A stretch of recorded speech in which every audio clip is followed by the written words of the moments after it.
அவருடைய அந்த ஆல்ரெடி வச்சிருந்தார் பாத்தீங்களா, ஒரு குழு ஒண்ணு வச்சிருந்தார் இல்லையா, தொண்டர்கள் அதிமுக தொண்டர்கள் மீட்பு குழுன்னு ஒண்ணு வச்சிருந்தார். அந்த குழுவுல இருந்தவங்களே தனித்தனியா பிரிஞ்சு எல்லாரும் வெளியில போயிட்டாங்க. முதல்வர் ஸ்டாலின் அவர்களை போய் காத்தால சந்திக்கிறாரு, வாக்கிங் போகும்போது சந்திக்கிறாரு, மத்தியானம் வீட்டுல போய் பாக்குறாரு, அவங்க வீட்டு வாசலே கடையா கிடக்குறாரு. இப்போ பாட்டாளி மக்கள் கட்சி ஏடிஎம்கேயோட கூட்டணி இல்ல, பாட்டாளி மக்கள் கட்சி பாஜக கூட்டணியில் ஆல்ரெடி இருக்கு. பாஜக கூட்டணியில் ஆல்ரெடி இருக்கின்ற கட்சிகளை பற்றி அதிமுக கவலைப்பட வேண்டிய அவசியமும் இல்லை. அதிமுகவில் 50 வருடமாக கோலோச்சி கொண்டிருந்த அண்ணன் செங்கோட்டையன் இன்னைக்கு அடிமையாகி தாவேகா என்ற முந்தானத்தை ஆரம்பிச்ச ஒரு கட்சியில ஒரு அரசியல் என்றால் என்றவனே தெரியாத ஒரு ஆனந்த் அவர்களுக்கு கீழே வேலை செய்யணும்னு விஜய் சொல்லிட்டு போறாரு. திமுகவுக்கு பி டீமா வேலை செய்யக்கூடிய டிடிவி தினகரனும் ஓபிஎஸும் எல்லா முயற்சியும் எடுத்துக்கிட்டு இன்னைக்கு அசிங்கப்பட்டு திரும்ப என்டிஏ கூட்டணியில சரண்டர் ஆயிருக்காங்க. திமுக அந்த அலுவலகம் ஒரு கோவில் மாதிரி இருந்த அண்ணா திராவிட முன்னேற்ற கழக அலுவலகத்தை உடைத்து ஆட்களை வைத்து அடியாட்களை வைத்து உடைத்தவர் தான். இதை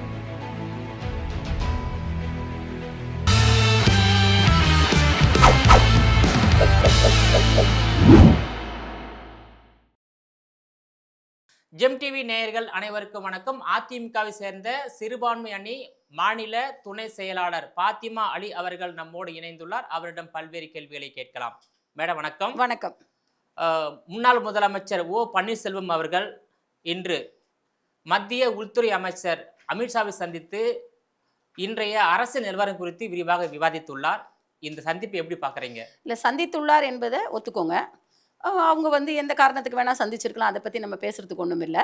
விரிவாக விவாதித்துள்ளார், அரசியல் சூழ்நிலை பற்றி விவாதித்துள்ளார் என்பதையெல்லாம் நான் கணக்கில் கொள்ள முடியாது. ஏன்னு கேட்டிங்கன்னா, இது எதனால் பேசப்பட்டது, என்ன பேசப்பட்டது என்பது உள்துறை அமைச்சகத்திலிருந்து அவங்க என்ன இன்ஃபர்மேஷன்ஸ் கொடுக்குறாங்களோ அதுதான் அஃபிஷியல் இன்ஃபர்மேஷன்.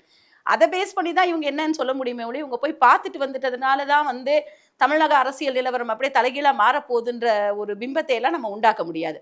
ரெண்டாவது விஷயம் என்னன்னு கேட்டிங்கன்னா, அவருடைய அந்த ஆல்ரெடி வச்சிருந்தார் பார்த்தீங்களா, ஒரு குழு ஒன்று வச்சிருந்தார் இல்லையா, தொண்டர்கள் அதிமுக தொண்டர்கள் மீட்பு குழுன்னு ஒன்று வச்சிருந்தார். அந்த குழுவுல இருந்தவங்களே தனித்தனியா பிரிஞ்சு எல்லாரும் வெளியில போயிட்டாங்க.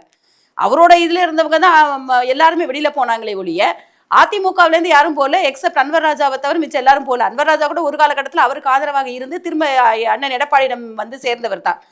ஸோ இப்படி இருக்கும் பொழுது அவருடைய குழுவிலே ஆளு இல்லை. அந்த குழுவிலிருந்து இவர் போய் சந்திச்சிருக்கிறாரு.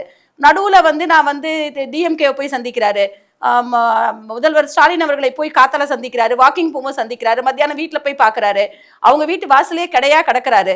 அப்போ எல்லா விதமான தீவிர முயற்சிகளையும் தன்னை நிலைநிறுத்தி கொள்வதற்காக செய்யக்கூடிய சுயநலவாதியாக இருக்கின்ற ஓ பன்னீர்செல்வம் என்பவர் எதற்காக போய் சந்தித்தார் என்பது உள்துறை அமைச்சர்களிருந்து செய்தி வந்தாதான் சொல்ல முடியுமே ஒழிய இவர் அரசியல் நிலவரத்தை போய் அங்க விரிவாக விவாதித்தார்லாம் சொல்ல முடியாது. இவர் அதிமுகவை அதாவது அதிமுகவின் இரட்டை இலச்சினத்தை முடக்கியவர் தான். பல்வேறு விஷயங்களை, அதாவது அதிமுக அந்த அலுவலகம் ஒரு கோவில் மாதிரி இருந்த அண்ணா திராவிட முன்னேற்ற கழக அலுவலகத்தை உடைத்து ஆட்களை வைத்து அடியாட்களை வைத்து உடைத்தவர் தான். இதெல்லாம் அதிமுக தொண்டர்கள் மத்தியிலும் அதிமுக அவர்கள் மட்டும் இல்லை, தமிழக மக்கள் மத்தியிலே அவரை பற்றிய ஒரு தவறான புரிதலை உண்டாக்கி இருக்கிறது. அதனால தவறான புரிதல் இல்லை, அவர் பண்ண வேலையை மக்கள் சரியா புரிஞ்சுக்கிட்டாங்க, அப்படிதான் சொல்லணும். அதனால இவர் எதற்காக போய் சந்தித்தார் என்பது அவருடைய சுயநலத்துக்காகத்தான் போய் சந்தித்திருப்பார். என்னை பொறுத்தவரை அப்படித்தான் நான் பேச முடியும். ஏன்னா தன்னுடைய சுயநலத்துக்காக, ஏன்னா எல்லா இடத்துலையும் முயற்சி பண்ணிக்கிட்டே இருக்காரு, டேப் பண்ணிட்டே இருக்காரு, ஒரு டோரா டேப் பண்றாரு. அந்த அதுல இன்னொரு முயற்சியாத்தான் உள்துறை அமைச்சர் அமித்ஷா அவர்களை சந்தித்ததாக இருக்கக்கூடும். இப்போ தமிழகம் மத்திய உள்துறை அமைச்சர் அமித்ஷா, அதேபோல் தமிழகம் பிரதமர் மோடியோடு சந்திக்க நேரம் கேட்டதாகவும் அப்போது சந்திக்க நேரம் தரவில்லை என்பதால் தான் ஓ பன்னீர்செல்வம் அவர்கள் என்டிஏ கூட்டணியிலிருந்து வெளியேறினார். ஆனால் இப்போதைக்கு மாநில பாஜக தலைமை சந்திப்பதற்கு ஏற்பாடு செய்துள்ளது. குறிப்பாக ஆடிட்டர் குருமூர்த்தி அவர்கள் டெல்லி போயிருக்கார். இப்போ குருமூர்த்தி மூலமாகத்தான் இப்போ பாஜக நாளைக்கு ஒரு 10 ஃபிளைட்டு இங்கேருந்து டெல்லிக்கு போகுதுன்னு சாதாரணமாகவேங்க, 10லேருந்து 15 ஃபிளைட்டு போகுது. இன்டர்நேஷனல் ஃபிளைட்ஸும் டெல்லி சென்னை மூவ்மெண்ட்ல இருக்கு. இதுல போறவங்க எல்லாருமே இங்கேருந்து கொண்டு போய் இங்க இருக்கிற அதிருப்தியாளர்களையும் இங்க மோடிஜியும் அமித்ஷாஜியும் மீட் பண்ணவங்களை கொண்டு போய் சேர்க்கறதுக்கான ஒரு விஷயம் கிடையாதுங்க. முதல்ல அதெல்லாம் புரிஞ்சுக்கோங்க. அண்ணன் துக்ளக் குருமூர்த்தி அண்ணன் அவர்கள் வந்து எந்த விஷயத்துக்காக இதை செய்வார்? அவர் வந்து பல்வேறு விஷயங்களுக்காக அவர் டெல்லி போய் கொண்டிருக்கிறார், இந்தியா முழுக்க போய் கொண்டிருக்கிறார். ஸோ இதையும் அதையும் ஒரு முடிச்சு போட்டு பேச வேண்டியதில்லை. ஏன்னா இவர் என்ன சொன்னாரு, ஓ பன்னீர்செல்வம் என்ன சொன்னாரு, அண்ணன் நயனார் நாகேந்திரன் அவர்கள் மீது பழியை சுமத்தியவர் தான் இவர். வாட்ஸ்அப் செய்தி எடுத்து காமிச்சு நான் கூப்பிட்டேன், எனக்கு அதாவது ஒரு சிறு பிள்ளைத்தனமான ஒரு விளையாட்டை தான் இவர் பண்ணார். நான் கேட்கிறேன், அவங்க பாரதிய ஜனதா கட்சியினுடைய தலைவர்களா இல்ல இவங்க வீட்டுல இருக்கிற அதிமுக நடக்கிற சண்டைக்கு சமாதானப்படுத்தக்கூடிய ஆர்பிட்ரரா? அவங்களுக்கு வேலை இல்லையா? அதுவும் உள்துறை அமைச்சர் அவர், அதாவது இப்ப பாரத பிரதமர் மோடிஜி, இவங்க 2 பேரும் வரும்போதெல்லாம் இவரை பார்க்கணுங்கிறது ஒன்றும் அவசியமும் தேவையும் எதுவுமே இல்லை. புரியுதுங்களா? அப்போ அரசியல் நோக்கத்திற்காக இவர் வந்து நான் வெளியில போகும்போது இவர் ஒரு காரணத்தை வந்து யார் மேலாம் குற்றம் சாட்டிட்டு போனாரு, உள்துறை அமைச்சரினை சந்திக்க விடவில்லை, சந்திக்க விடாமல் செய்தது யாருன்னு சொன்னாரு, நயனார் நாகேந்திரன் சொல்ல. இப்போ வந்து மாநில தலைவரை ஏற்பாடு பண்ணியிருக்காருன்னா இதுவே கான்ட்ரடிக்ஷனா இருக்கு. நல்லா புரிஞ்சுக்கோங்க. இன்னொன்னு, எந்த கட்சி தலைமையும் அவர்களுடைய கட்சி தொண்டர்களையும் அவருடைய கட்சி நிர்வாகிகளும் குறிப்பாக மாநில தலைவரும் விட்டு கொடுக்காது. புரியுதுங்களா? ஏன்னா அவங்கள்ட்ட கேட்டிருக்கோம், அது அவருடைய பதில சொல்லியிருப்பாரு. இன்னொன்னு, நயனார் நாகேந்திரன் என்பவரும் அதிமுகவிலிருந்து வந்தவர் தானே. பாஜக மாநில தலைவராக இன்னைக்கு இருந்தா கூட 2019 தான் போய் பாஜகவில் ஜாயின் பண்ணவர். ஸோ அப்படி இருக்கும் பொழுது இவர் தன்னுடைய பர்சனல் காரணங்களுக்காகத்தான் எல்லாமே செய்கிறார். ஓபிஎஸ் என்பது உலகறிந்த உண்மை. புரியுதுங்களா? அப்போ உங்களுக்கு நீங்க வந்து என்டிஏ கூட்டணியிலிருந்து வெளியில வந்ததுக்கு காரணம் நான் அவர் மீட் பண்ண விடலன்னு சொல்லுறது எவ்வளவு சிறுபிள்ளைத்தனமான ஒரு ஒத்துக்கொள்ள முடியாத ஒரு பொய்யை அவர் சொன்னாரோ அதே மாதிரி ஒரு பொய் தான் இன்னைக்கு சொல்லுறது. நாங்க வந்து அமித்ஷாவை சந்திச்சு தமிழக நிலவரத்தை பற்றி விரிவாக விவாதித்தோம் என்று சொல்வதே எல்லாம் கட்டுக்கதைகளாகத்தான் நீங்க பார்க்கணும். ஏன்னா அவர் பின்னால அவங்க குடும்பமே இருக்கா இல்லையான்னு தெரியல. அவருடைய 2 மகன்கள் அவரோட நிப்பாங்களா நிக்கலையான்னு தெரியல. அவர் கூட இருந்த 5 குழு எப்பவோ காணாம போயிடுச்சு. புரியுதுங்களா? இப்ப அவரோட கூட எல்லாம் யாரும் இல்லை. அப்படி இருக்கும்போது அவரா வந்து ஒரு தன்னை நிலைநிறுத்தி எங்க நிலைநிறுத்திக் கொள்வது என்று தேடிக்கொண்டிருக்கிறார். அவருடைய அந்த அவர் கொடுத்த மரியாதை வந்து அதிமுகவில் கிடைத்த மரியாதை தான் அவருக்கு கிடைத்தது. இணை ஒருங்கிணைப்பாளராக இருந்த போதும் சரி, எல்லாமே அவருக்கு ஒரு நல்ல மரியாதை இருந்தது. அந்த மரியாதை அவரா கெடுத்துக்கிட்டார். எப்போ திமுகவினிடம் கூட்டு வச்சாரோ, நீங்க ஏங்க சந்திப்புன்றது எதேச்சியாக நடக்கலாங்க. எதேச்சியாக நடந்து கொண்டே இருக்குமா? ஒரே நாளில் 3 முறை சந்திப்பு, 2 முறை சந்திப்பு, அங்க போய் சந்திக்கிறது, இங்க போய் சந்திக்கிறது, அவர் நல்லா ஆட்சி புரியுறான்னு சொல்ற இதெல்லாம் வந்து எவ்வளவு கேவலமான ஒரு விஷயம். நாம் தமிழர் கட்சியின் தலைமை ஒருங்கிணைப்பாளர் சீமான் கூட முதலமைச்சரை வீட்டுக்கே போய் சந்திச்சாரு. அதனால நாம் தமிழர் கட்சி கலைச்சிட்டான் எடுத்துக்கொள்ள முடியும். நாம் தமிழர் கட்சின்றது வேறங்க, ஓபிஎஸ் என்பது வேறங்க. ஓபிஎஸ் என்ன சொல்றாரு, அதிமுகவிலிருந்து அதிமுக அழிந்து கொண்டிருக்கிறது, நான் தான் காப்பாற்ற போறோம், எங்களை எல்லாம் வெளியில அமைச்சிட்டாங்க அப்படின்னு சொல்றீங்க. உங்களை வெளியில அனுப்புவதற்கான காரணம் என்னன்றது அவரே யோசிக்கணும். புரியுதுங்களா? கட்சிக்கு மாறான செயலை தொடர்ந்து செய்து கொண்டிருந்தால் அவர்கள் வந்து கட்சியிலிருந்து கண்டிப்பாக நீக்கத்தான் படுவார்கள், எந்த கட்சியாக இருந்தாலும் சரி. அப்போ வந்து அவர் நீக்கப்பட்டதற்கு காரணம் அவருக்கே தெரியும். நீங்க கட்சிக்கு மாறான சில விஷயங்களை செஞ்சீங்க. கட்சியை வந்து உங்களுக்கு வந்து இப்போ முதலமைச்சர் பதவி கொடுத்தது அம்மையா ஜெயலலிதா மறைவுக்கு பின். அப்ப யாரும் உங்களை டிஸ்டர்ப் பண்ணலையே. உங்களுக்கு வாழ்க்கை கொடுத்த சசிகலா அவர்களே நீ வெளியில போகணும் தர்மயுத்தம் பண்ணிட்டு இன்னைக்கு சசிகலா உள்ள வரணும்னு சொல்றீங்களே, அப்ப அந்த தர்மயுத்தம் வேலை முடிஞ்சுதா? எதற்காக தர்ம யுத்தம் பண்ணீங்க? அந்த தர்ம யுத்தத்தோட முடிவு என்ன? அப்போ நீங்க வந்து செட்டில்மெண்ட் வாங்கிட்டீங்களா? எதனால நடக்குது? நீங்க எதிர்த்த சசிகலா அம்மையாரை அப்போ வந்து யாரும் ஒரு நிமிஷம் இருங்க. அப்போ இபிஎஸ்ஓ மற்ற கட்சிக்காரர்களோ சசிகலா அம்மையாரை எதிர்க்கவில்லை. எதிர்த்த ஒரே ஆள் யாரு? ஓபிஎஸ் தான். அம்மையாருடைய ஜெயலலிதா அம்மாவுடைய சமாதியில் அமர்ந்து கொண்டு தர்ம யுத்தம் சொல்லி ஒன்னு ஆரம்பிச்சு கட்சியை வந்து சின்னாபின்னம், அந்த நேரத்தில் சின்னாபின்னமாக்க முற்பட்டது ஓபிஎஸ். அதை கட்டி காத்தது அண்ணன் இபிஎஸ் அவர்கள். அப்போ இன்னைக்கு வந்து அவர் எப்பவுமே அதான் சொல்றேன், அவர் தன்னுடைய சுயநலத்திற்காக மட்டுமே கட்சியை பயன்படுத்தக்கூடியவர் ஒருவர் உண்டு என்றால் அது ஓபிஎஸ் அவர்கள் தான். அவருடைய சுயநலத்திற்காக, அவருடைய குடும்பத்திற்காக கேட்டா என்ன சொல்லுவாரு, நான் ஆட்சி கேட்டாங்க கொடுத்தேன்னு. நீங்க ஜெயலலிதா மாட்ட ஆட்சி கொடுக்க முடியாதுன்னு சொல்லியிருக்க முடியுமா? சொல்லி இருந்தால் இவர் கதை என்னவாகி இருக்கும்? கொஞ்சம் யோசிச்சு பாருங்க. அவர்கள் வந்து இரும்பு பெண்மணி. உலக தலைவர்களை வந்து அவர்களிடத்தில் தான் வந்து சந்தித்தார்களே ஒளி அவர் ஏர்போர்ட்ல போய் நின்று கூட கும்பிடு போட்டு யாரையும் வரவேற்கல. நல்லா புரிஞ்சுக்கோங்க. அப்படிப்பட்ட ஒரு வீர பெண்மணி, அதிமுகவை கட்டி காத்த ஒரு வீர பெண்மணி, அவர்களுடைய ஆசீர்வாதத்தில் தான் அண்ணன் எடப்பாடியார் அவர்களுக்கு கிடைத்திருக்கிறது.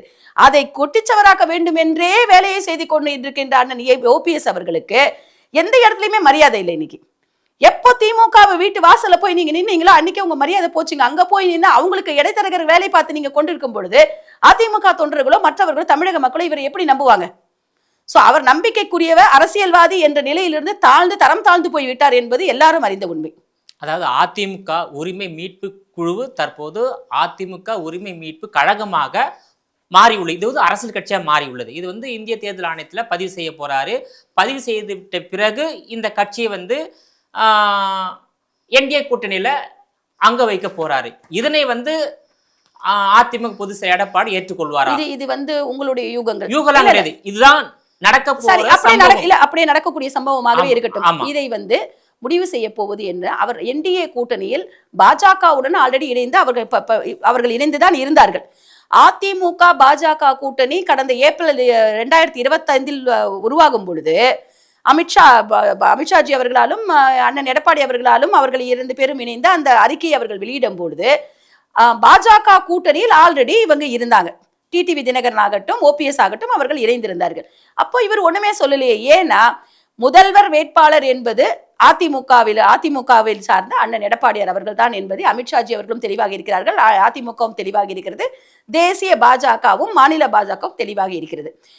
இப்போ பாட்டாளி மக்கள் கட்சி ஏடிஎம்கேயோட கூட்டணி இல்ல, பாட்டாளி மக்கள் கட்சி பாஜக கூட்டணியில் ஆல்ரெடி இருக்கு. பாஜக கூட்டணியில் ஆல்ரெடி இருக்கின்ற கட்சிகளை பற்றி அதிமுக கவலைப்பட வேண்டிய அவசியமும் இல்லை, தேவையும் இல்லை. அன்புமணி ராமதாஸ் தலைமையிலான பாமக தான் என்டிஏ கூட்டணி இருக்கின்றது.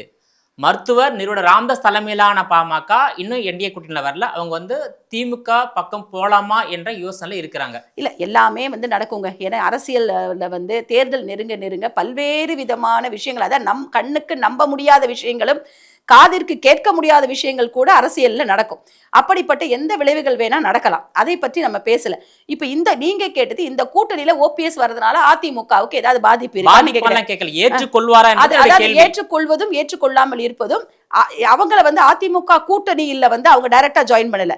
என்டிஏ அலையன்ஸ்ல அவங்க ஜாயின் பண்ற பட்சத்துல எனக்கு தெரிந்து அதிமுகவிற்கு எந்த விதமான ஒரு இதுவும் இருக்காது. ஏன்னா முதலமைச்சர் வேட்பாளராக அண்ணன் எடப்பாடியார் அறிவிக்கப்பட்டிருப்பதை ஏற்றுக்கொண்டுதானே வராங்க அவங்க.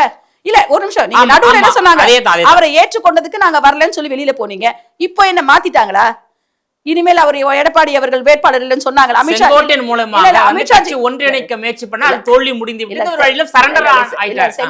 மூலமாக நடந்த முயற்சி பலனளிக்கவில்லை. இன்னைக்கு செங்கோட்டையனை கட்சியிலையும் இல்ல, அதிமுகவில் 50 வருடமாக கோலோச்சி கொண்டிருந்த அண்ணன் செங்கோட்டையன் வந்து இன்னைக்கு அடிமையாகி தாவேகா என்ற முந்தானத்தை ஆரம்பிச்ச ஒரு கட்சியில ஒரு அரசியல் என்றால் என்றவனே தெரியாத ஒரு ஆனந்த் அவர்களுக்கு கீழே வேலை செய்யணும்னு விஜய் சொல்லிட்டு போறாரு. அவர் கொடுக்கிற அறிக்கையில் என்ன சொல்றாரு, அவர்களுக்கு கீழே இவர்கள் சொல்வதை கேட்டு அவர் அதை ஆலோசனைப்படி நடத்தலாம் சொல்லிட்டு போறாரு. இப்படிப்பட்ட கீழ்த்தரமான ஒரு லெவலுக்கு அவங்க இறங்கிட்டாங்க. செங்கோட்டையன் தன்னை தரம் தாழ்த்தி கொண்டு விட்டார் அண்ணன் செங்கோட்டையன். அப்போ இதே மாதிரி நிலைமையில இருக்கும் பொழுது தனக்கும் அந்த நிலைமை வந்து விடுமோ என்ற பட்சத்தில் என்டிஏ தலைமையிடம் போய் இவர் வந்து இப்போ காலில் விழுந்து கெஞ்சிக்கிட்டு இருக்கலாம். அண்ணன் ஓபிஎஸ் அவர்கள் காலில் விழுந்திருக்காரு, இப்படியே காலில் தான் விழுந்திருக்காரு, சேர்த்துக்கோங்கன்றாரு. நான் என்ன கேட்கிறேன், அப்போ அவர் வந்து அண்ணன் இபிஎஸ் அவர்கள் தலைமையை ஏற்றுக்கொண்டு அவர் முதலமைச்சர் கேண்டிடேட் என்பது ஏற்றுக்கொண்டுதானே நீ என்டிஏக்குள்ள வர முடியும். ஆமா, இன்னி வரைக்கும் அவர் தானே, இப்ப வரைக்கும் மாத்தல இல்ல. இன்னி வரைக்கும் அமித்ஷா சொல்றது தமிழகத்தை பொறுத்தவரை என்டிஏ கூட்டணியை தலைமை தாங்குவது அதிமுக எடப்பாடியார்னு சொல்லி தானே போனாரு. அதை ஒத்துக்கொண்டு வந்தா வரட்டும், எங்களுக்கு ஒன்றும் பிரச்சனை இல்லை. அதே போல வந்து டிடி தினகரனும் வந்து என்டிஏ கூட்டணியில இணைந்து இதில் சந்திக்க முன் வந்தால் நீங்க ஏத்துப்பீங்களா? இல்லங்க, நாங்க ஏத்துக்கிறது ஒண்ணுமே இல்லைங்க. அவங்க தாங்க வெளியில போனா ஒரு நிமிஷம் கேளுங்க, அவங்க அதிமுகல அவங்க இல்ல, நல்லா தெளிவாய்க்கோங்க. இவர் தொண்டர்கள் குழுன்னு ஒண்ணு ஆரம்பிச்சு இவர் தனியா போய் அதிமுகவுக்கு எதிரான வேலைகளை முடக்கக்கூடிய வேலைகளை எல்லாம் செஞ்சவர் ஓபிஎஸ் அவர்கள். டிடிவி தினகரன் தனி கட்சியை ஆரம்பிச்சுட்டாரு. தனி கட்சி ஆரம்பிச்சவங்க எந்த கட்சியோட வேணா ஐஎன்டிஏ கூட்டணியோட வைக்கலாம், இல்ல என்டிஏ கூட்டணி வைக்கலாம், அது அவருடைய விருப்பம், அதை பத்தி ஒண்ணும் இல்ல. தமிழகத்தில் என்டிஏ பாஜக கூட்டணி என்பது அவங்க தெளிவா அமித்ஷா அவர்கள், உள்துறை அமைச்சர் அமித்ஷா அவர்கள் தெளிவாக சொல்லிட்டு போயிட்டாங்க. என்ன, அண்ணன் எடப்பாடியார் அவர்கள் தலைமையில் இங்க தமிழகத்துல அலையன்ஸ் உண்டு அப்படின்றத அவர் கன்ஃபார்ம் பண்ணிட்டு போயிட்டாரு. அப்ப தலைமை யாரு? முதலமைச்சர் கேண்டிடேட் யாரு? அதிமுக இபிஎஸ், அண்ணன் இபிஎஸ் அவர்கள் தான். இதை ஏற்றுக்கொண்டு யார் வேண்டுமானாலும் என்டிஏ கூட்டணியில் அவர்கள் இணைந்து கொள்ளலாம். அவங்க தாங்க வெளியில போனாங்க, இது ஏத்துக்கொள்ள மாட்டோம் வெளியில போனாங்க, வேற ஆப்பர்ச்சுனிட்டி இல்ல, திரும்ப வந்து சரண்டர் ஆகுறாங்க. கட்சியில தான் சேர்த்துக்க மாட்டீங்க, கூட்டணியில சேர்த்துப்பீங்க. கூட்டணியில நாங்க சேர்த்துக்கிறோம் சேர்த்துக்கலாம் இல்லைங்க. நாங்க கேள்வி இல்ல விஜயபாலன், நீங்க ஒரு விஷயத்தை தவறாகவே புரிந்து கொண்டிருக்கிறீங்க. இவங்களை ஏத்துக்கொள்ள மாட்டோம்னு ஆரம்பத்திலே நாங்க கட்சிக்கு யார் வேணா வரலாங்க. கட்சிக்கு வந்து அவங்க கட்சி கொள்கைகளையும் கட்சிக்கு உண்மையாக இருந்தால் அவர்கள் கட்சியில் ஜாயின் பண்ண அவங்க பண்ண முடியாது. ஏன்னா அவர்கள் கட்சியினுடைய விரோதிகள் எட்டப்பன்களாக வெளியே சென்று விட்டார்கள். புரியுதுங்களா? அப்ப கட்சியில அவங்க இல்ல, அதிமுகவிற்கு அவர்களுக்கும் சம்பந்தம் இல்லை, முடிஞ்சு போச்சு. அதிமுக பாஜக கூட்டணி தமிழகத்தில் ஏப்ரலில் வரும் பொழுது இவர்கள் பாஜக கூட்டணியில் இருந்தார்களா இல்லையா? இதுக்கு பதில் சொல்லுங்க. இருந்தாங்க இல்லையா? அடுத்த விஷயத்துக்கு வாங்க. வெளியில் சென்றது யாரு? அதிமுக வெளில அமைச்சது அவங்கள. பாஜக வெளியில அமிச்சது அவங்களே என்ன பண்ணாங்க, ஏதோ ஒரு அழுத்தத்தின் காரணமாக இவர் இருந்தா நாங்க வர மாட்டோம் வெளியில அவங்களே தான் போனாங்க. ஊரு பூரா சுத்தினாங்க, வீடு வீடா போய் கதவை தட்டினாங்க. திமுகவினுடைய அடிமட்ட கவுன்சிலர் வரைக்கும் எல்லாரையும் முயற்சி பண்ணி திமுகவில் நுழைய பார்த்தார்கள். திமுகவுக்கு பி டீமா வேலை செய்யக்கூடிய டிடிவி தினகரனும் ஓபிஎஸும் எல்லா முயற்சியும் எடுத்துக்கிட்டு இன்னைக்கு அசிங்கப்பட்டு திரும்ப வந்து என்டிஏ கூட்டணியில சரண்டர் ஆயிருக்காங்க. சோ இதுல வந்து அதிமுக அவர்கள் வெளியில் அனுப்பல. அதிமுக அவர்கள் கூட்டணியில் இருந்தார்கள், பாஜக கூட்டணியில் இருந்த போதுதான் இந்த கூட்டணி அறிவிக்கப்பட்டது. புரியுதுங்களா? இதுல அதிமுக வெளியில் அனுப்புறது, அதிமுக வெளியில் அனுப்பாதது இல்லை. அவர்கள் வேறு வழி இல்லாமல் அண்ணன் எடப்பாடியார் தான் முதலமைச்சர் என்பதை ஏற்றுக்கொண்டு திரும்ப வர்றாங்க. அது அவர்களுடைய விருப்பம். ஸோ இதில் வந்து அப்ஜெக்ஷன் தெரிவிக்க மாட்டீங்க. இன்னொன்று, இப்போ எடப்பாடியார் வந்து தமிழகம் முழுவதிலும் மக்களை காப்போம், தமிழகத்தை மீட்போம் என்ற ஒரு பிரச்சாரத்தை மேற்கொண்டு வருகிறார். 1000 விளக்கு தொகுதி பிரச்சாரத்தை மேற்கொள்ளும் போது, போயஸ் கார்டன் போகும்போது சசிகலா இல்லத்திற்கு செல்வாரா வாக்கு சேகரிக்க, இல்லை ஆதரவு கேட்க? நீங்க ஒரு விஷயத்தை நீங்க புரிஞ்சுக்கோங்க. நீங்க வந்து என்ன கேட்குறீங்கன்னா, நீங்க வந்து இப்போ வந்து மோடி அவர்கள் வந்து ராகுல் காந்தி இல்லத்துக்கு சென்று ஓட்டு கேட்பாரா? ராகுல் காந்தி வந்து மோடி அவர்களிடம் வந்து நின்று அவர்களோட வீட்டுக்கு போய் நின்று ஓட்டு கேட்பாரா? அப்படியெல்லாம் நீங்க வந்து ஒரு நிமிஷம் கேளுங்க. நீங்க பேச விட்டாதான் நாங்களும் பேச முடியும். கருத்துக்களுக்கு பதில் வேண்டும் என்றால் எங்களை பேசணும். எங்க குரவலையும் இது நறுக்கக்கூடாது. என்னன்னு கேட்டீங்கன்னா, சசிகலா அம்மையார் என்பவர் வந்து அந்த ஏரியால இருக்கிற ஒரு அந்த ஏரியா வசிக்கிறவர்கள் ஒருத்தர். அந்த வழியாக போகும் பொழுது வீடு வீடா போய் அவர் ஓட்டு கேட்க போறது இல்லை. நல்லா புரிஞ்சுக்கோங்க. யாரு கேண்டிடேட்டா நிக்கிறாங்களோ அவங்க தான் வீடு வீடா போய் ஓட்டு கேட்க போறாங்க, தெரு தெருவா போய் ஓட்டு கேட்க போறாங்க. எங்க மக்கள் இருக்காங்க, தொண்டர்கள் இருக்காங்க, தொண்டர்கள் படை இருக்கிறது, அவங்க போய் பண்ண போறாங்க. இதுல ஏன் இந்த கேள்வியை பர்டிகுலரா நீங்க கேட்கணும்? கேட்க வேண்டிய அவசியமே இல்லையே. 1000 லைட்ஸ்ங்கிறது எவ்வளவு பெரிய ஏரியா. அந்த ஏரியால அவங்க இருந்தாங்கன்னா இவர்கள் வருவதே இந்த கூட்டத்தை தாங்க முடியும் என்றால் அவர்கள் வெளியில வந்து அவங்க வேடிக்கை பார்க்க போறாங்க. நல்லா புரிஞ்சுக்கோங்க. வீடா போய் இவங்கள்ட்ட வந்து எங்களுக்கு போடுங்கன்னு சொல்லக்கூடிய அளவுக்கு வீடு வீடா சென்று வாக்கு கேட்கின்ற கூட்டம் இப்பொழுது நடக்கவில்லை. இந்த இது என்னன்னா, மக்களை சந்திக்கின்ற, பொதுவாக மக்களை ஒரு தொகுதியிலும் மக்களை சந்திக்கின்ற ஒரு மீட்டிங் தான், கூட்டம் தான் இப்ப நடந்து கொண்டிருக்கிறது. அந்த பயணத்தில் வீடு வீடாக சென்று அவர் யாரையும் சந்திக்கவில்லை. இது நல்லா புரிஞ்சுக்கோங்க. அண்ணன் எடப்பாடியார் வீடு வீடாக சென்று யாரையும் சந்திக்கவில்லை. பொதுவாக மக்களை, நீங்க கடலூர் பக்கம் போனீங்கன்னா அங்க முந்திரி விவசாயிகளை சந்தித்தார், டெல்டா பக்கம் போனீங்கன்னா அங்க விவசாயிகளை சந்தித்தார், கோயம்புத்தூர் பக்கம் போனீங்கன்னா அங்க இண்டஸ்ட்ரியலிஸ்ட் சந்திக்கிறாரு. இப்படித்தான் அவர் சந்தித்துக் கொண்டிருக்கிறார். கல்வியாளர்களை சந்திக்கிறார். எல்லாருடைய பிரச்சனைகளையும் குழுவாக எல்லா பிரச்சனைகளையும் கேட்டுக்கொண்டிருக்கிறார். புரியுதுங்களா? இதுதான் அந்த பயணத்துடைய வெற்றியாக அமைந்திருக்கிறது. மக்களை சந்திக்கிறார், மக்களுடைய குறைகளை கேட்கிறார். ஒரு தலைவர்களாக போய் இல்ல ஒருத்தருடைய முக்கியமானவங்க இவங்க, இல்ல கட்சியில முதல்ல இருந்திருக்காங்க, இல்ல நம்ம கட்சியில யார் வீட்டுக்கும் அவர் இது வரைக்கும் போல. அப்போ இந்த பயணத்தை நீங்க திசை திருப்பாதீங்க. இவங்க வீட்டுக்கு போவாங்களான்னு கேட்டு திசை திருப்பாதீங்க. பயணத்தை எப்போ போவாங்க? எலெக்ஷன் டைம்ல யார் அந்த கேண்டிடேட்டா நிக்கிறாங்களோ அவங்க போகலாம், போகாமலும் இருக்கலாம், யார் வேணா என்ன வேணா நடக்கலாம். அதனால இந்த பயணம் என்பது பொதுமக்களை சந்திப்பதற்கான பயணம். அந்த பொதுமக்களை நீங்களும் ஒண்ணு, நானும் ஒண்ணு, சசிகலாவும் ஒண்ணு, செங்கோட்டையனும் ஒண்ணு, எல்லாரும் ஒண்ணுதான். இதுல நேத்து கோபி போனாரு, ஈரோடு போனார், பேசினாரு. என்ன தனியா ஒருத்தர் வீட்டுக்கு போனாங்களா? சொல்லுங்க. எங்கேயுமே போலியே. அவர் பொதுவாகத்தான் மக்களை சந்தித்துக் கொண்டிருக்கிறாரே ஒழிய இண்டிவிஜுவலா போய் யாரையும் சந்திக்கல.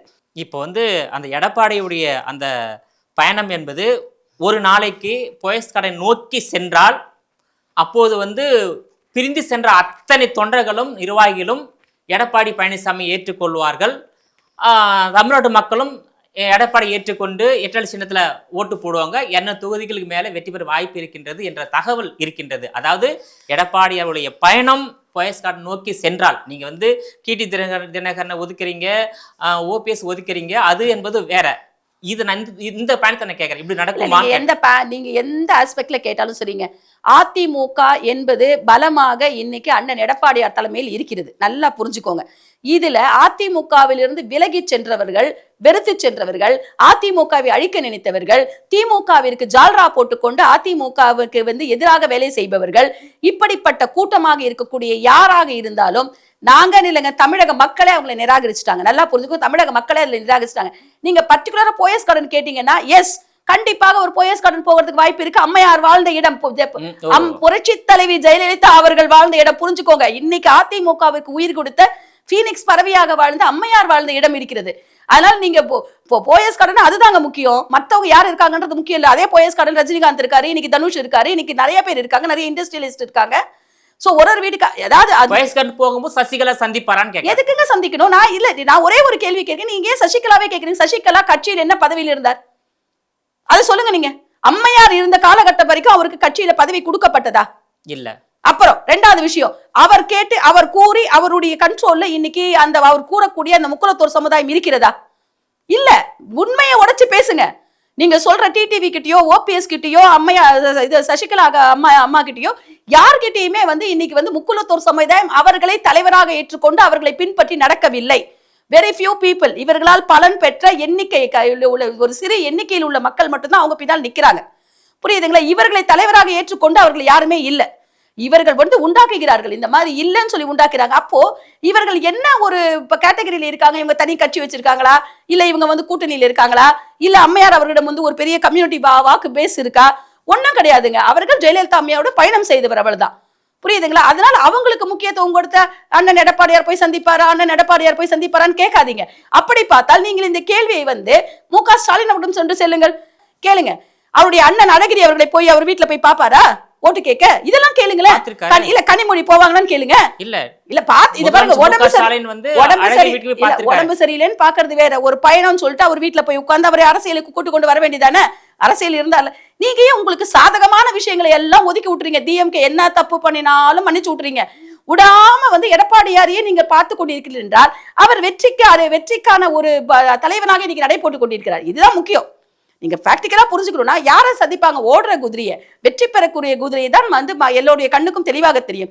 அப்படி பார்த்தால் 2026 வெற்றிக்கான ஒரு தலைவனாக இருக்கவர் எடப்பாடியார் அவர்கள். அதனால நீங்க அவர் ஏன் மாத்தி மாத்தி மாத்தி மாத்தி கேள்வி கேட்கிறீங்க? ஆனா நான் கேட்கறது, இப்படிப்பட்ட விலகி சென்ற அதிமுகவிற்கு எதிராக வேலை செய்த ஒருத்தரோட வீட்டுக்கு போய் அவங்களை கூட்டிட்டு வர வேண்டும் என்ற அவசியம் அண்ணன் எடப்பாடியார் அவர்களுக்கு இல்லை. அவர்களாக முன் வந்து ஆதரவு கொடுத்தா ஏத்துப்பீங்க? அது அண்ணன் முடிவெடுக்க வேண்டிய விஷயம். ஏன்னா கட்சியில வந்து கட்சி தலைமை ஒன்று இருக்குது, கோர் கமிட்டி இருக்கிறது, எல்லாமே இருக்குது. அவங்க முடிவெடுக்க வேண்டிய விஷயம். அவங்க எப்படி வந்து தானா முன் வந்து கொடுப்பாங்கன்னு எதிர்பார்க்கறீங்க? அரசியல் எது இல்ல அரசியல் எது வேணா நடக்கலாம். ஆனா தானா முன் வந்து நடக்கணும்னா ஏன் வந்து ஓபிஎஸ் திமுக தலைவரை போய் 4 தடவை சந்திக்கிறாரு?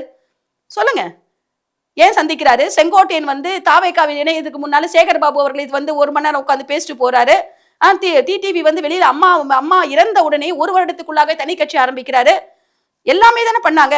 அப்ப இவர்கள் வந்து திமுகவுக்கு பி டீமா இருந்து இவ்வளவு வேலை செய்யறவங்க திரும்ப அதிமுகவை வளர்ப்பதற்காக வருவார்கள் என்றோ அதிமுகவை பலப்படுத்துறதுக்காக வருவார்கள் என்பது எனக்கு நம்பிக்கை இல்லை. இப்போ ஓபிஎஸ் வந்து என்டிஏ கூட்டணி இணைகிறாரு, அவர் ஏன் திமுக இணையக்கூடாது? அதிமுக இடம் இல்லை அவருக்கு என்ன போஸ்ட் கொடுப்பாங்க? அங்க ஆல்ரெடி ஃபுல்லா இருக்கு. அவங்களே இப்ப வந்து காங்கிரஸ் வெளியில அனுப்புறதுக்கான முயற்சியை பண்ணிட்டு இருக்கிறாங்க. தேவையில்லாத பிரச்சனைகள் அவர்கள் மீது போட்டு நீங்க வெளியில போங்கன்ற அளவுக்கு எல்லா விதமான சார் திமுக கூட்டணி வெளியில பார்க்கும் பொழுது உங்களுக்கு பெருசா தெரிஞ்சாலும் உள்ளுக்குள்ள அது வந்து உடைந்து சுக்கலாக உடைந்து கொண்டிருக்கிறது. இன்றைக்கு இந்த நிலைமையில அங்க ஆல்ரெடி வந்து அவங்க சீட் அதிகபட்சமா ஜெயிக்கணும். இது வந்து டஃப் வார் இருக்கு 2026ல.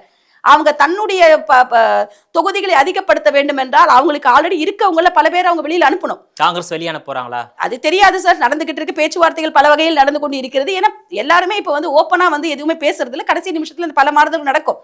அப்படி இருக்கின்ற பட்சத்தில் இவருக்கு என்ன போஸ்ட் கொடுப்பாங்க? ஒரு 2 தடவை முதலமைச்சர் 3 தடவை முதலமைச்சராக இருந்தவர் இவரை கூப்பிட்டு என்ன போஸ்ட் கொடுப்பீங்க நீங்க? அதை இவர் ஒத்துக்கொள்ள முடியுமா? இவரால சொல்லுங்க. ஏத்துக்க முடியாது. இன்னொன்னு, அது வந்து குடும்ப கட்சி. குடும்பத்தினரை தவிர யாரும் முக்கிய பதவிகள் அமர முடியாத ஒரு கட்சி திமுக. அப்பா மு.க. ஸ்டாலின் அவர்கள் இருப்பார்கள், அவருடைய சகோதரி கனிமொழி அவர்கள் இருப்பார், அவருடைய மகனார் வந்து துணை முதலமைச்சராக இருப்பார், அவருடைய மகனார் வந்து விளையாட்டுத்துறை அமைச்சராக இருப்பார், அவங்களுடைய சொந்தக்காரங்க மட்டும்தான் இருப்பாங்க. இப்படி இவர்களுடைய வேலைகளை இவர்கள் பார்த்து கொண்டு இருக்கும் பொழுது அவர் கூட பிறந்த சகோதரனையே ஒதுக்கி வைத்த மு.க. ஸ்டாலின் இவரை வந்து ஓபிஎஸ் கூப்பிட்டு தன்னுடைய பதவியை நீங்க உட்கார்ந்துக்கோங்க இனிமேல் கொடுக்க போறாரா? கட்சியிலும் அவருக்கு இடம் இல்லை, ஆட்சியிலும் அவருக்கு இடம் இல்லை. புரியுதுங்களா? அவரால் அன்ஃபிட்டாங்க. அப்போ இவர் என்ன பண்றதுன்னு யோசிக்கிறாரு. யோசிக்கும் பொழுது வேற வழி இல்லாம அதிமுக பாஜக ரெண்டுத்திலயும் இவருக்கு வந்து அதிமுகவில் இவர் இணைந்தார். இவர் செய்த தவறுகளை இவர் மனசாட்சியை இவர் கொன்றுவிடும். அம்மான்னு சொல்லிட்டு வாழ்க்கை கொடுத்த அம்மா வளர்த்த கட்சியை வந்து சுக்குநூறாக்கியவர் ஓபிஎஸ். அதனால அவருடைய இது கொன்றுவிடும். அதனால அவர் வந்து பாஜகவில் போய் செல்லலாம். பாஜகவிலும் இதே நிலைமைதான். அவருக்கு வந்து அங்க ஒன்றும் ஒரு பெரிய ஒரு வரலாறு ஒன்று எதுவும் பெருசா இருக்காதுன்னு எல்லாருக்குமே தெரியும். அப்படிப்பட்ட சூழ்நிலையில தன்னுடைய குழுவை கழகமாக மாத்தி அந்த கழகத்துக்கு ஏதாவது உயிர் கொடுக்க முடியுமான்னு யோசிச்சு அதுக்காக திரும்ப என்டிஏ கூட்டணியில சேர்றேன்னு சொல்லி திரும்ப அவர் தான் தவறு செய்து கொண்டிருக்கிறாரே ஒழிய அதிமுக பலமாக இருக்கிறது. ஓகே, நீங்க சொல்றீங்க 2026 தேர்தல் வந்து அதிமுகவும் திமுகவும் ரொம்ப டஃப்பா இருக்குன்னு சொன்னீங்க. இந்த டஃப்ல அதிமுகவுக்கான வெற்றி வாய்ப்பு எப்படி இருக்கு? அதிமுக வெற்றி வாய்ப்பு என்பது 100% இல்லை. அதுக்கு அதிகபட்சமாகவே மக்கள் மனதில் அதிமுக வர வேண்டும் என்ற எண்ணம் வந்துவிட்டது. ஒரு விஷயம். 2வது விஷயம், சென்ற தேர்தலில் அதிமுகவுக்கும் திமுகவுக்குமான எல்லாரும் நாடாளுமன்றத்தெல்லாம் பேசுறாங்க. நாடாளுமன்ற சட்டமன்ற தேர்தல் என்பது வேறு, நாடாளுமன்ற தேர்தல் என்பது வேறு. பாத்தீங்கன்னா ரொம்ப கம்மியான ஒரு 20 லட்சம் வாக்குகள் வித்தியாசத்தில் தான் இவர்கள் அதாவது ஒரு நூலிலையில் தான் அவர்கள் வெற்றி பெற்றார்கள். கிட்டத்தட்ட ஒரு 40 தொகுதிகளுக்கு மேல 5000 வாக்குகளுக்கு கம்மியாக தான் அவங்க வெற்றி பெற்றாங்க. ஸோ இப்படிப்பட்ட பல்வேறு சூழ்நிலைகளில் எங்கெங்கே அந்த கேப்ஸ் எல்லாம் இருக்கோ அதெல்லாம் ஃபில்அப் பண்ணுறதுக்குரிய ஒரு நடைமுறை வந்து விட்டது. 2021 எங்கெங்க தவற விட்டோமோ அதையெல்லாம் சேர்ப்பதற்கான ஒரு முயற்சியும் நடந்து விட்டது. இல்ல சொல்றாங்க டிடிவி தினகரனால சில தொகுதிகள் வந்து பாதிக்கப்பட்டது என்று சொல்கிறார்கள். நான் கேட்கறது ஒண்ணு, எனக்கு சீட்டு வேண்டாம், எனக்கு பதவி வேண்டாம், எனக்கு எதுவுமே வேண்டாம், அதிமுக வளர்ந்தால் போதும் என்று நான் கூறினேன் என்று சொல்லக்கூடிய டிடிவி தினகரன் எதுக்கு அப்ப ஆளுங்களை நிறுத்துறாரு? நீங்க அதிமுக வளரணும், அதிமுக எங்க இருந்தாலும் நல்லா இருக்கணும்னு நினைக்கக்கூடிய ஒரு மனிதர் எதுக்கு எல்லாத்தையும் அது அதிமுகவுக்கு எதிராக நீங்க ஆட்கள் நிறுத்திட்டு அதிமுகவை பலகீனப்படுத்திட்டு நாங்க வந்து அதிமுக வளர்க்கிறோம், நாங்க தான் அதிமுக. அப்போ உங்க கையில் அதிமுக வளர வேண்டும் என்ற எண்ணத்தில் தான் அவர்கள் வேலை செய்து கொண்டிருக்கிறார்கள். சோ இதையெல்லாம் தெரிந்து எல்லாவித கணக்குகளுக்கும் ஒரு முடிவு 2026 அதிமுக வளர வேண்டும். ஆனா எடப்பாடி தலைமையிலான அதிமுக வளரக்கூடாது, அவங்க தரப்பு தலைமையிலான அதிமுக வளர வேண்டும் என்று நினைக்கிறாங்க. ஒரு விஷயம் புரிஞ்சுக்கோங்க, அதிமுக வளர வேண்டும் என்று நினைப்பவர்கள் அது ஜனநாயக கட்சி, அதன் தலைவராக யார் இருந்தாலும் ஏற்றுக்கொள்ளத்தான் வேண்டும்.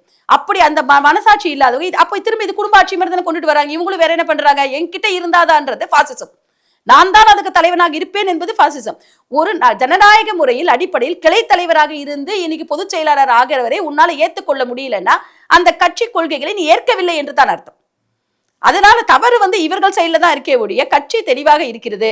அதனால இவங்க வந்து இந்த பலவிதமான கண்ணோட்டத்துல மக்கள் கட்சி எங்க கையில இருக்கணும், கட்சியை வளர்க்கணுன்றதுலாம் கிடையாது, கட்சி அவர்கள் கண்ட்ரோல்ல இருக்கணும், அதுதான் அவர்களுடைய எதிர்பார்ப்பாக இருக்கிறது. அந்த எதிர்பார்ப்புக்கு இனிமேல் அங்கே இடமில்லை. உங்களோட விரிவான தகவலுக்கு ரொம்ப நன்றி மேடம். நன்றி.